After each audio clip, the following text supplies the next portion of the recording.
Every time the girl stopped by the convenience store, she always picked the yogurt from the fourth row of the fridge. But this time, the box had a note stuck on it. It read, "Drink this immediately." The handwriting was familiar. Her father, Neeson. Clearly, this was his way of creating a chance to meet her. She glanced outside at the cops keeping watch, then tore the seal without hesitation, downed the yogurt in one go, tossed the empty carton in the trash, and walked out quickly. Sure enough, not long after, Kim clutched her stomach in class, grimacing in pain. She hurried into the restroom, only to have Neeson suddenly cover her mouth. He motioned for silence, then pulled his daughter into a stall. As the toilet flushed, he quickly found the bug planted on her stepmother, wrapped it tightly in cloth, and once he was sure it was safe, handed Kim the antidote. These days, he was constantly on the run, so being able to see his daughter face to face was nearly impossible. Kim whispered to him that her stepfather, Stuart, had been acting strangely. Ever since her mother's murder, Stuart had suddenly surrounded himself with bodyguards and looked perpetually on edge. Just as Neeson was about to press for more details, Sheriff Fraser stormed into the school with a team of officers. They had found the suspicious note in the trash can outside the convenience store, but when the cops kicked open the stall door, only Kim was inside.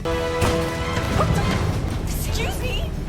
Neeson had already slipped into the crowd of students. Fraser soon spotted him, and Neeson had no choice but to pull out a grenade and toss it into a storage room.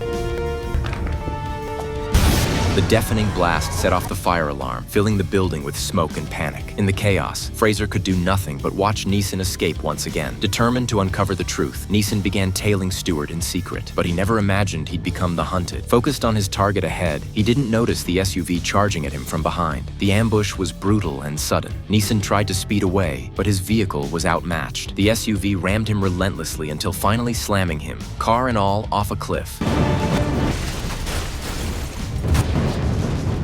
Even though the wreck was mangled beyond recognition, the hitmen weren't satisfied. To be sure, they lobbed a grenade down into the ruins.